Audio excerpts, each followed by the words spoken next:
হযরত শাহজালাল আন্তর্জাতিক বিমানবন্দরে কার্গো ভিলেজে ভয়াবহ অগ্নিকাণ্ডের ঘটনায় গভীর উদ্বেগ প্রকাশ করেছেন বাংলাদেশ জামায়াত ইসলামীর আমির ডক্টর শফিকুর রহমান। 18 অক্টোবর নিজের ভেরিফাইড ফেসবুক পেজে দেওয়া এক পোস্টে এই উদ্বেগ প্রকাশ করেন। ফেসবুক পোস্টে জামাতের আমির লিখেন, হযরত শাহজালাল আন্তর্জাতিক বিমানবন্দরে কার্গো ভিলেজে ভয়াবহ অগ্নিকাণ্ডের ঘটনায় আমি গভীর উদ্বেগ প্রকাশ করছি। দেশের প্রধান আন্তর্জাতিক প্রবেশদ্বার হিসাবে এই বিমানবন্দর শুধু যাত্রী পরিবহনের কেন্দ্র নয়, বরং বাংলাদেশের ভাবমূর্তি এক গুরুত্বপূর্ণ প্রতীক।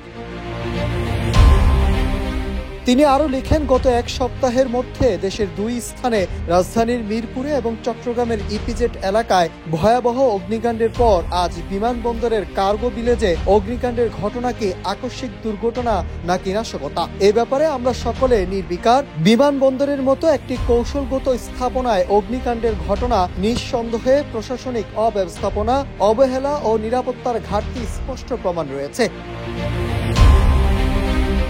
তিনি সংশ্লিষ্ট কর্তৃপক্ষের প্রতি আহ্বান জানিয়ে বলেন, এই ঘটনায় যদি কোনো গাফিলতি, অব্যবস্থাপনা বা নাশকতার উপাদান থেকে থাকে তবে তার সুষ্ঠু, নিরপেক্ষ ও দ্রুত তদন্ত নিশ্চিত করতে হবে। দোষীদের চিহ্নিত করে আইনের আওতায় এনে দৃষ্টান্তমূলক শাস্তি প্রদান করা সময়ের দাবি। ভবিষ্যতে এমন দুর্ঘটনা এড়াতে শক্তিশালী পদক্ষেপ নেওয়ার আহ্বান জানিয়ে ডক্টর শফিকুর রহমান বলেন, বিমানবন্দর সহ দেশের সব গুরুত্বপূর্ণ স্থাপনায় সর্বোচ্চ নিরাপত্তা ও অগ্নি নির্বাপন ব্যবস্থা নিশ্চিত করতে হবে। এ ধরনের দুর্ঘটনা যেন আর না ঘটে সে বিষয়ে কঠোর তদারকি অপরিহার্য।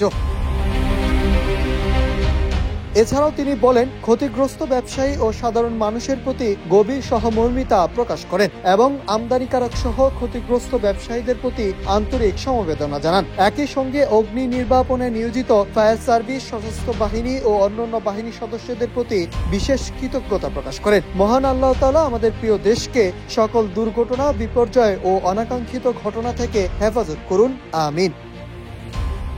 Nahid Hasan, news desk, Ittefaq.